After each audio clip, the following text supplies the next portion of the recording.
आणि तुम्ही लोकांना माहिती पडलंच असेल की आपल्या ठिकाणी 26 एप्रिलला इलेक्शन होणार आहे, पोलिंग होणार आहे आणि 4 जूनला काउंटिंग आहे.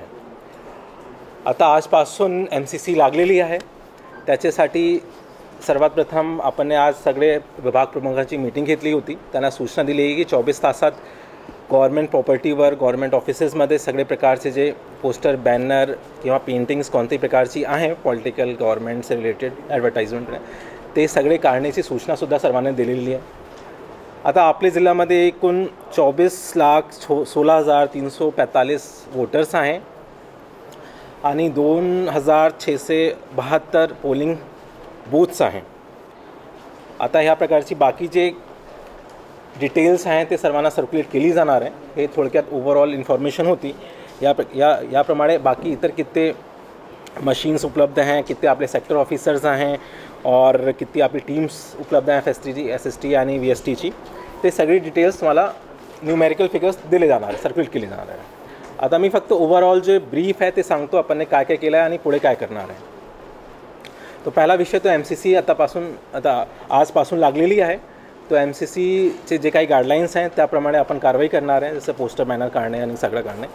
या व्यतिरिक्त आता कालच आपल्याकडे बॉर्डर मीटिंगसुद्धा घेण्यात आली होती. जे MPचे बॉर्डरिंग डिस्ट्रिक्ट्स होते आणि आपली एक कंबाईंड मीटिंग झाली होती. त्याच्यात डिस्कशन झाला की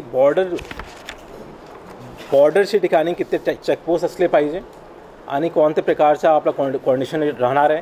कारण की MP आणि महाराष्ट्रामध्ये स्मूथ व्हेकल फ्लो असतं आणि एक्साईज, RTO आणि पोलीसच्या दृष्टीने खूप महत्त्वाचे हे चेकपोस्ट आहे. एकंदरीत 8 चेकपोस्ट आहे बॉर्डर एरियामध्ये. धारणीमध्ये 3 आहे, चिखलदरामध्ये 1 आहे, अचलपूरमध्ये 1 आहे आणि मोर्शीमध्ये 3 आहे. तो त्या संदर्भातसुद्धा आपला कॉर्डिनेशन झाला होता आणि कोणत्या प्रकारे आपण इलेक्शनच्या दरम्यान त्यांच्याशी कॉर्डिनेट करणार आहे त्यावरसुद्धा खूप चर्चा आली आणि डिस्कशन करून आपण पूर्ण एक प्लॅनिंग केलेली आहे. आता या व्यतिरिक्त आपल्या ठिकाणी आपले जिल्ह्यामध्ये जवळपास 15,985 दिव्यांग वोटर्स आहे आणि 85+ वोटर्स 39,926 आहे. हे लोकांसाठी होम वोटिंगची सुद्धा संधी उपलब्ध राहणार आहे. हे ऑपॉर्च्युनिटी आहे. असा नाही आहे की यांच्यासाठी फक्त हेच एक ऑप्शन राहणार आहे. इलेक्शन कमिशनची अशी तयारी आहे की हे लोकसुद्धा पोलिंग स्टेशनमध्ये आले पाहिजे आणि पोलिंग स्टेशनमध्ये येऊन यांना मतदान केला पाहिजे. लेकिन जर ह्यांना असं वाटते की यांची अशी परिस्थिती आहे की हे म्हणजे पोलिंग स्टेशनपर्यंत येऊ शकत नाही आहे, तर ह्यांना 12D फॉर्म भरून द्यावा लागेल आणि तेव्हा यांना होम वोटिंगसाठी सुद्धा व्यवस्था केली जाणार आहे. आता आपले जिल्ह्यामध्ये SST, VST आणि FST टीमसुद्धा नेमण्यात आलेली आहे. एकूण आपल्या जिल्ह्यात 77 FST टीम्स आहे, 97 SST आहे, VST 37 आहे आणि VVT 8 टीम्स आहे. तो हे सगळे टीम गठीत करण्याचे उद्देश हेच असतात की कुठेही MCCचं व्हायोलेशन होत आहे किंवा जे पॉलिटिकल पार्टी किंवा पॉलिटिकल कॅन्डिडेट मार्फत जे काही एक्सपेंडिचर होत आहे ते मॉनिटर करणे, जेव्हा त्यांची रॅलीज असतात, जेव्हा त्यांचे कार्यक्रम असतात, ते सगळी आपली VST टीममार्फत व्हिडिओग्राफी केली जातात आणि त्याच्यात किती एक्सपेंडिचर होत आहे त्यांच्या मार्फत ते सुद्धा त्याच्यासुद्धा एक आपल्याकडे प्रूफ ठेवला जातात.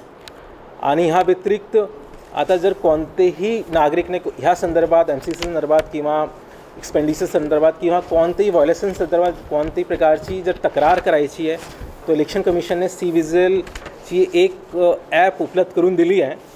आता ह्या ॲपमध्ये कोणतेही नागरिक तक्रार करू शकतात, कंप्लेंट रेज करू शकतात आणि हे कंप्लेंट आपल्या ठिकाणी मॉनिटर होतात जिल्हा स्तरावरसुद्धा आणि त्याच्यानंतर AC स्तरावरसुद्धा हे मॉनिटर केलं जातात. तर कोणत्याही नागरिकने जर तक्रार केली तर त्या तक्रारावर हे टीम्स FST, SST आणि बाकी जे आपले टीम्स असतात ते सगळे कारवाई करणार आहे. और ह्यासाठी आपले जिल्हा स्तरावर एक कंट्रोल रूमसुद्धा तयार करण्यात आलेला आहे. त्या कंट्रोल रूममार्फत सगळं मॉनिटरिंग केली जाणार आहे. जिल्ह्यामध्ये कुठे कोणती तक्रार होते, कुठे कोणती रॅली होत आहे, कुठे कोणतंही व्हायोलेशन होत आहे MCCच्या आणि त्याचंसुद्धा निवारण कसे करायचं आहे त्याची मॉनिटरिंग इथून केली जाणार आहे. आणि जे नॉमिनेशन कॅन्डिडेट असतात, कॅन्डिडेट्सला बऱ्याच प्रकारची परवानगी घ्यावा लागतात रॅली संदर्भात किंवा व्हेकल संदर्भात. तो ते सोयीस्कर करण्यासाठी सुद्धा कमिशनने सिंगल विंडो ॲप्लिकेशन स्टार्ट केलेली आहे, ज्याच्यात ऑनलाईन ते अर्ज करू शकतात किंवा एकच ठिकाणी त्यांना अर्ज करण्याची आवश्यकता आहे. ते अर्ज आमच्या स्तरावर सुद्धा केली जाऊ शकते आणि AROच्या स्तरावर सुद्धा ऑप्शन आहे करण्याचा. त्याच्यानंतर त्यांना इतर सगळे विभागाकडून NOC घेण्याची आवश्यकता नाही, इथूनच सगळे विभागाला फॉरवर्ड केली जाणार आहे आणि सिंगल विंडोमध्ये प्रत्येक डिपार्टमेंटची NOC घेतली जाणार आहे. तो बेसिकली हे ॲप्लिकेशन नॉमिनेशन कॅन्डिडेटला परमिशन घेण्यात सोपा करण्यासाठी देण्यात आलेली आहे. मागील लोकसभा आणि विधानसभा इलेक्शनमध्ये ज्या पोलिंग लोकेशनवर ज्या ठिकाणी ज्या एरियाजमध्ये कमी वोटिंग झाली होती तसे लो वोटर टर्नआउट पोलिंग स्टेशनसुद्धा आयडेंटिफाय करण्यात आलेले आहे आणि त्या ठिकाणी आता वोटिंग पर्सेंटेज कसे वाढवायचे आहे, लोकांना कसे मोटिवेट करायचे आहे वोटिंगसाठी, त्याचा एक सविस्तर स्वीप प्लान तयार करण्यात आलेला आहे. स्वीप प्लानचे नोडल ऑफिसर आहे ते जिल्हा परिषदची टीम आहे, COची अंडर बरेच टीम तयार केलेली आहे आणि ॲडिशनल CO आणि डिप्टी CO ICDS त्याची पूर्ण प्लॅनिंग करत आहे. तो स्वीपची बरेच ॲक्टिव्हिटी आता आपल्या जिल्ह्यातसुद्धा घेतली जाणार आहे. या व्यतिरिक्त आता आपल्या ठिकाणी भरपूर मॅनपॉवरची सुद्धा नोंदणी करण्यात आलेली आहे. आता पुढच्या आठवड्यात आपले सगळे मॅनपॉवरची ट्रेनिंगसुद्धा अरेंज केली जाणार आहे. प्रत्येक ठिकाणी 23-24 तारखेमध्ये ही ट्रेनिंग घेतली जाणार आहे आणि त्याचे पूर्वी रँडमायझेशन केलं जाणार आहे, त्याच्यानंतर त्यांची ट्रेनिंग घेतली जाणार आहे. आता आज सगळे विभाग प्रमुखांची मीटिंग घेण्यात आली होती आणि त्यांना MCCबद्दल सूचना देण्यात आली. आता हे प्रेस कॉन्फरन्सच्या माध्यमातून जनतापर्यंतसुद्धा ही सूचना गेली पाहिजे म्हणून हे प्रेस कॉन्फरन्स ठेवण्यात आलेली आहे.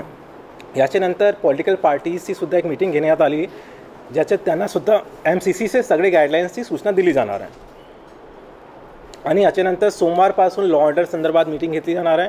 त्याच्यात आपल्या जिल्ह्यात कसे लॉ ऑर्डरचा कंट्रोल केला जाणार आहे आणि त्या संदर्भातसुद्धा ARO, तहसीलदार आणि ठाणेदारांनासुद्धा सगळी सूचना दिली जाणार आहे. यानंतर जे अमरावती शहर पोलीस आयुक्तालयाच्या हातीपुरतं मी सांगू शकतो की आर्म्स लायसन्सबद्दल 144 आम्ही इश्यू करणार आहे. प्रोहिबिशन आहे सर्व आर्म्स घेऊन फिरण्यासाठी, त्याबद्दल नोटिफिकेशन येईल. त्यासोबतच जे लायसन्स्ड आर्म्स आहेत ते सर्व जमा करण्याची प्रक्रिया सुरू होईल. ज्यांना कोणाला एक्झेम्पशन आहे नियमाप्रमाणे, जसे बँकचे असतील किंवा इतर काही शासकीय संस्थाने ज्या ठिकाणी प्रोटेक्शन दिलेलं आहे ते त्याच्या व्यतिरिक्त जे कुठल्याही राजकीय पार्टीचे नाहीत किंवा अराजकीय व्यक्ती आहेत त्यांना जर पाहिजे असेल तर त्यांनी एक्झेम्पशन घेतलं पाहिजे. त्या एक्झेम्पशनसाठी एक कमिटी जी आहे आयुक्तालय स्तरावर जे स्थापना करण्यात येईल आणि त्यांना जर आवश्यकता असेल तर एक्झेम्पशन देण्यात येईल, अन्यथा सर्वांचे आर्म्स जे लायसन्स आर्म्स हे डिपॉझिट करण्यात येईल.